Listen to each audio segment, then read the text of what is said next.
डर सबको लगता है, गला सबका सूखता है। सोचिए, एक कॉकरोच जनता पार्टी बनी नहीं कि प्रधानमंत्री को युवाओं की नौकरी की याद आ गई। वैसे 2014 से पहले ये भी नहीं होता था। जब वैकेंसी निकलती थी, जो नौकरियों में सेलेक्ट होते थे उनके घर पे ज्वाइनिंग लेटर जाता था। लेकिन अब ये प्रधानमंत्री ज्वाइनिंग लेटर बांटते हैं, उसका बाकायदा मीडिया में प्रचार होता है। तो कल वो करेंगे। चलिए, देर ही सही, नौकरी की याद तो आई। आज इटली से दौरे के बाद प्रधानमंत्री ने बड़ी बैठक की कैबिनेट के साथ। आवाज म्यूट कर दिया जाता है। मुझे समझ ही नहीं आता कि प्रधानमंत्री विदेश जाते हैं तो ऐसा क्या बोलते हैं कि आवाज म्यूट कर दिया जाता है। कैबिनेट की बैठक में ऐसा क्या बोलते हैं कि आवाज म्यूट कर दिया जाता है। कोई देशद्रोह वाली बात तो बोलते नहीं होंगे। हिंदी अच्छी आती है, अंग्रेजी अच्छी आती है, गुजराती अच्छी आती है। अंग्रेजी नहीं भी आती है तो वहाँ ट्रांसलेटर होते हैं। हमने देखा शी जिनपिंग और ट्रंप की बैठक थी। जिनपिंग को अंग्रेजी नहीं आती है, ट्रंप को चीनी नहीं आती है। दोनों के बीच में जो ट्रांसलेटर होते हैं। तो ये आवाज़ म्यूट क्यों कर दिया जाता है। लेकिन सवाल है कि अब ये देश म्यूट नहीं हो रहा है। कॉकरोच जनता पार्टी के इस तरह से पॉपुलर होने के बाद सोशल मीडिया पर जो कैंपेन चल रहा है उसमें आम लोग जो हैं बोलने की हिम्मत जुटा रहे हैं। लगातार आपने बीच में देखा था, मैं पिछले 10 साल से कह रहा हूं कि घाव को छुपाकर आप नासूर बना रहे हैं।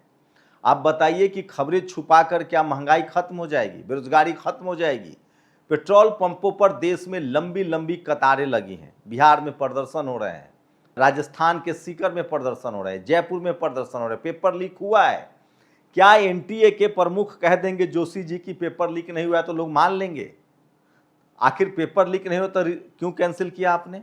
अरे एक पेपर लीक हो या सारा पेपर लीक हो, मतलब सोचिए, ये कह रहे हैं कि कुछ सवाल लीक हुए हैं। लेकिन वही कॉकरोच जनता पार्टी जो है वो केंद्र के देश के शिक्षा मंत्री से इस्तीफा मांग रहा है। ये कॉकरोच शुरू हुआ था सुप्रीम कोर्ट के चीफ जस्टिस के बयान से, जिसमें उन्होंने कहा था कि कॉकरोच जो है वो देश के बेरोजगार लोग और जिनके पास कोई नौकरी नहीं है, जो सिस्टम में आ नहीं पाते हैं, वो पत्रकार बन जाते हैं, सोशल मीडिया पत्रकार बन जाते हैं, या फिर वो आरटीआई एक्टिविस्ट बन जाते हैं और कुछ और बन जाते हैं और सिस्टम पर हमला करते हैं। बाद में उन्होंने कहा कि नहीं, मैंने ऐसा नहीं कहा है, मेरा मतलब ये नहीं था। लेकिन उसी के बाद कॉकरोच जनता पार्टी बनी। लेकिन सोचिए, उसी के बाद देश भर में सवाल उठने लगे हैं। लोग सवाल पूछ रहे हैं महंगाई पर, बेरोजगारी पर। चलिए, कब तक चुप कराएंगे और चुप कराने से क्या होगा? आपने नोएडा में मजदूरों के प्रोटेस्टर्स को बंद कर दिया। हो सकता है कि कुछ दिन प्रोटेस्ट ना हो, लेकिन क्या मजदूरी बढ़ जाएगी? बिहार में छात्रों के प्रोटेस्टर्स को आपने बंद करा दिया, क्या उससे छात्रों को नौकरी मिल जाएगी? समस्याएं और विकराल होगी। सोचिए, अगर ये कॉकरोच जनता पार्टी न बनती, इस पर बात न होती, तो प्रधानमंत्री कल छात्रों को नियुक्ति पत्र नहीं बांट रहे होते, कैबिनेट की बैठक न होती। मैं इसीलिए कह रहा हूं, इस देश में किसी भी सरकार से ज्यादा जिम्मेदार देश की बर्बादी के लिए ये टीवी और अखबार है, जो संस्थागत टीवी और अखबार है। ये दिन भर बेसिर पैर के मुद्दे दिखाते हैं। इनको रोजी रोजगार से मतलब नहीं है, इनको पढ़ाई लिखाई दवाई से मतलब नहीं है, और इससे चीजें गड़बड़ होंगी। आप बताइए, आप प्रधानमंत्री या किसी चैनल के न बोलने से बेरोजगारी खत्म हो जाएगी, नौकरियां मिलेंगी, देश में विदेशी मुद्रा भंडार बढ़ जाएगा? ये कैसे बढ़ेगा? ये प्रधानमंत्री के पूजा पाठ से भी नहीं बढ़ने वाला है, न मेरे बोलने से बढ़ने वाला है। ये बढ़ेगा तब जब सिस्टम में जो लोग हैं वो प्रोडक्शन बढ़ाएंगे, कॉलेज यूनिवर्सिटी खोलेगा, प्रोडक्शन बढ़ेंगे, फैक्ट्रियां खुलेंगी, प्लानिंग बनेगी, भ्रष्टाचार कम होगा। मैं कुछ खबरें बताऊंगा। बिहार में फिर 2 पुल वैसे सामने आए हैं जो 3 साल 4 साल के अंदर बने हैं और वो पुल ध्वस्त हो रहे हैं। सिस्टम में जिनका कनेक्शन है वो करोड़ों का खेला बेला कर रहे हैं, ठेकेदारी में लूट हो रही है। कहीं कोई बात ही नहीं करने वाला है। बात कीजिएगा, आपको जेल में डाल दिया जाएगा। सोचिए, मुख्यमंत्री से सवाल पूछिए, आप पर एफआईआर। ठेकेदार से सवाल पूछिए, आपका मर्डर हो जाएगा।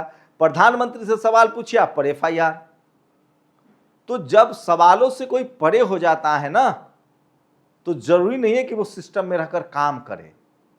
मैं फिर कह रहा हूं, लोकतंत्र की खूबसूरती होती है सवाल पूछना। और मैं फिर कह रहा हूं, लोकतंत्र से ही देश का भला होगा।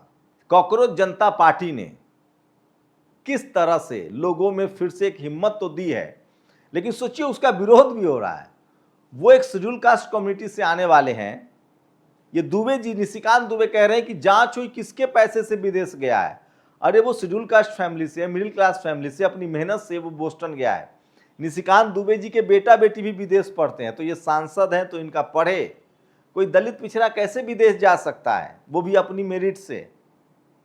वो कैसे सवाल, सोचिए, सबसे पहले वो धर्मेंद्र प्रधान का इस्तीफा मांग रहा है। मैं फिर कह रहा हूं, ये सोशल मीडिया पर बड़ा कैंपेन है और ये किसी टीवी अखबार से ज्यादा लॉजिकल सवाल पूछ रहा है। ये कह रहा है कि प्रोडक्शन बढ़ाइए, ये कह रहा है कि युवाओं को रोजगार दो, ये कह रहा है कि संविधान सबसे पहले है, ये कह रहा है कि सबको न्याय मिलना चाहिए। इसमें गलत क्या है? लेकिन मैं फिर कह रहा हूं, किसी टीवी अखबार के एंकर से ज्यादा पॉपुलर हुआ है, इसीलिए लोगों के पेट में दर्द हो रहा है। कुछ और बड़ी खबरें हैं जो मैं चाहता हूं कि आपको बताऊं। मैं इसलिए कह रहा हूं कि सोशल मीडिया ही सच्चा मीडिया है, सोशल मीडिया ही बहुजन मीडिया है। तो ये तमाम बड़ी खबरें, पहले तो मैं बता दूं, इस देश के दलित पिछड़ों से सावधान रहिए। बंगाल में ओबीसी रिजर्वेशन 17% से 7% कर दिया गया, भूलिएगा मत। केंद्र सरकार ने एक्स को नेशनल सिक्योरिटी का हवाला देते हुए कॉकरोच जनता पार्टी का एक्स अकाउंट बंद करने का निर्देश दिया है। खबर है कि पार्टी का इंस्टा अकाउंट भी जल्द बंद हो सकता है, इससे कोई सॉल्यूशन नहीं निकलेगा। ये देखिए, ये निशिकांत दुबे कह रहे हैं, अभिजीत दीप के आम आदमी पार्टी यानी अरविंद केजरीवाल जी का कार्यकर्ता, यह बोस्टन किसके पैसे से गया? क्या इसके रहने और खाने का खर्चा सरोज फाउंडेशन दे रहा है? यह विपक्ष के लिए चेतावनी है कि आपने देश तोड़ने के लिए सोचिए। इनका बेटा भी विदेश पढ़ता है। नीट पेपर लीक के खिलाफ सीकर में हजारों कार्यकर्ता, ये तमाम प्रदर्शन चल रहे हैं। सोचिए, आपकी गाड़ियों की जान चली जाएगी। अभी तो E20 है, अब E30, 30% इथेनॉल मिलेगा। तेल और गैस की देश भर में किल्लत है, लंबे लंबे लाइनें लगी हैं, पेट्रोल पंप सूखे पड़े हैं, क्योंकि एहतियातन कदम नहीं उठाए गए। 28 फरवरी से युद्ध हुआ था, देश को छोड़ दिया गया उसके हालात पर। कॉकरोच E20 का विरोध कर रहा है। सोचिए, लगातार लोग वीडियो डाल रहे हैं सोशल मीडिया पर। कानपुर में हैंडपंप से पानी पीने पर 80 नाबालिग लड़की के साथ मारपीट, जूते थूक कर चटवाने एवं 15 करोड़ लोन के फर्जीवाड़े के लापरवाही आरोप में आशुतोष दीक्षित, शैलेश त्रिपाठी को लाइन हाजिर किया गया है। 42 साल का चंद्रबोस तमिलनाडु में नकली बैंक खोलकर बैठ गया। उसने नकली बैंक ही खोल लिया और देश भर के अपने युवा साथियों को उज्जवल भविष्य और सशक्तिकरण के लिए कल सुबह 11 बजे नौकरी का ज्वाइनिंग लेटर देंगे। देखते हैं कितने लोगों को नौकरी मिलती है, किस किस विभाग में। इलाहाबाद हाई कोर्ट ने रघुराज प्रताप सिंह, धनंजय सिंह, सुशील सिंह, ब्रिजभूषण सिंह, विनीत सिंह, अजय मरहत, सुजीत बेलवा, इंद्रदेव सिंह, सुनील यादव, फरार अंजिम, बादशाह सिंह, संग्राम सिंह, सल्लू सिंह, चुलबुल सिंह, इन सबका जन्म कुंडली मांगा है कि जल्दी दीजिए। ये स्क्रीनशॉट देखिए, 2 कारों का काफिला कहकर देश की जो फाइनेंस मिनिस्टर है उनका काफिला चल रहा है। सिर्फ प्रधानमंत्री ने कह दिया कि तेल मत, आप विदेश मत जाइए, आप गाड़ी लेकर मत चलिए, और लंबी लंबी काफिला है। धीरे धीरे जन आंदोलन संपूर्ण क्रांति की ओर बढ़ रहा है, जो तानाशाही की जड़ से उखाड़ फेंक देगी।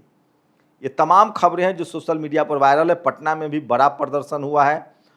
मुंबई में एक कॉकरोच इस लाइट की कीमत पूछ रहा है। सोचिए, जो ऑनलाइन 7,000 रुपये में लाइट मिल रही है, उसको 10,000 रुपये में लगाकर लूटा गया है। ई रिक्शा चालक को मिला 15 करोड़ का इनकम टैक्स नोटिस। सोचिए, कानपुर में कोई तो है जो एक खेल कर रहा है। बोधगया का सिलौंजा पुल 12 करोड़ की लागत से बना था, 3 साल के बाद जर्जर हो गया। ये सब सवाल कौन पूछेगा? अडानी पोर्ट्स ने अब जेपी फर्टिलाइजर्स को खरीद लिया है, सारी फैक्ट्रियां वो खरीद रहे हैं। ये तस्वीर है जहां कॉकरोच बनकर एक शख्स जो है वो गया नगर निगम के पास। सोचिए, इस देश में सबसे ज्यादा पैसा सफाई के नाम पर नगर निगम के पास आ रहा है। शहर हो, गांव हो, सबसे बड़ी लूट हो रही है। लेकिन आप सवाल पूछिएगा तो आपको गोली मार दी जाएगी। नगर निगम, आप किसी छोटे शहर के नगर निगम में चले जाइए, आप सवाल पूछ दीजिए, वहां उनकी पुलिस से सेटिंग, यहाँ पर FIR होगा, नहीं तो आपको सीधे मार दिया जाएगा। देश को एकदम नर्क बना दिया गया, जबकि प्रधानमंत्री ने तो सफाई अभियान चलाया था। मध्य प्रदेश में तेल बचाने के लिए फायर ब्रिगेड की गति से जाता काफिला। उमाशंकर सिंह लगातार नजर रख रहे हैं, जो सोशल मीडिया पर वायरल है। और मैं इसलिए कह रहा हूं, सोशल मीडिया ही सच्चा मीडिया है, सोशल मीडिया ही बहुजन मीडिया है। तो ये तमाम खबरें हैं जो सोशल मीडिया पर वायरल है। मैं फिर कह रहा हूं, सवाल पूछना चाहिए सरकार से सवाल नहीं पूछेंगे, अकाउंटेबिलिटी तय होनी चाहिए। लोकतंत्र में बहुत जरूरी है, किसी की भी सरकार हो, सवाल पूछिए। कॉकरोच जनता पार्टी सवाल ही तो पूछ रही है। कुछ वाजिब सवाल है, कुछ से सहमत हो सकते हैं, कुछ से असहमत हो सकते हैं। मैं खुद उनसे सहमत नहीं हूं, वो कह रहे हैं महिलाओं को 50% रिजर्वेशन, मैं कह रहा हूँ SC ST OBC महिलाओं को अलग से रिजर्वेशन हो। वो कह रहा है, इसलिए कांग्रेस जनता पार्टी का जनरल कैटेगरी के एक्टिविस्ट विरोध कर रहे हैं कि उसने कहा है कि 80% रिजर्वेशन हो प्राइवेट सेक्टर में। क्या गलत कह दिया? UGC के वो पक्ष में है। तो सोचिए, इस देश में कोई बहुजन समाज का छात्र देश को बचाने के लिए कोई कैंपेन शुरू करे और वो अमेरिका पढ़ता हो तो उसके विरोध में देशद्रोही कहा जाने लगा है। लेकिन बंदे ने दम तो दिखाया है, ताकत तो दिखाई है। अप्रिशिएट कीजिए। शुक्रिया। दस्तक की आपसे गुजारिश है कि अगर इसको बचाना चाहते हैं तो नेशनल दस्तक को सब्सक्राइब करने के लिए रेड कलर के सब्सक्राइब बटन को दबाएं, फिर बेल आइकन की घंटी दबाएं। नेशनल दस्तक को बचाने के लिए बहुत जरूरी है कि हर खबर को शेयर करें, लाइक करें, कमेंट जरूर करें।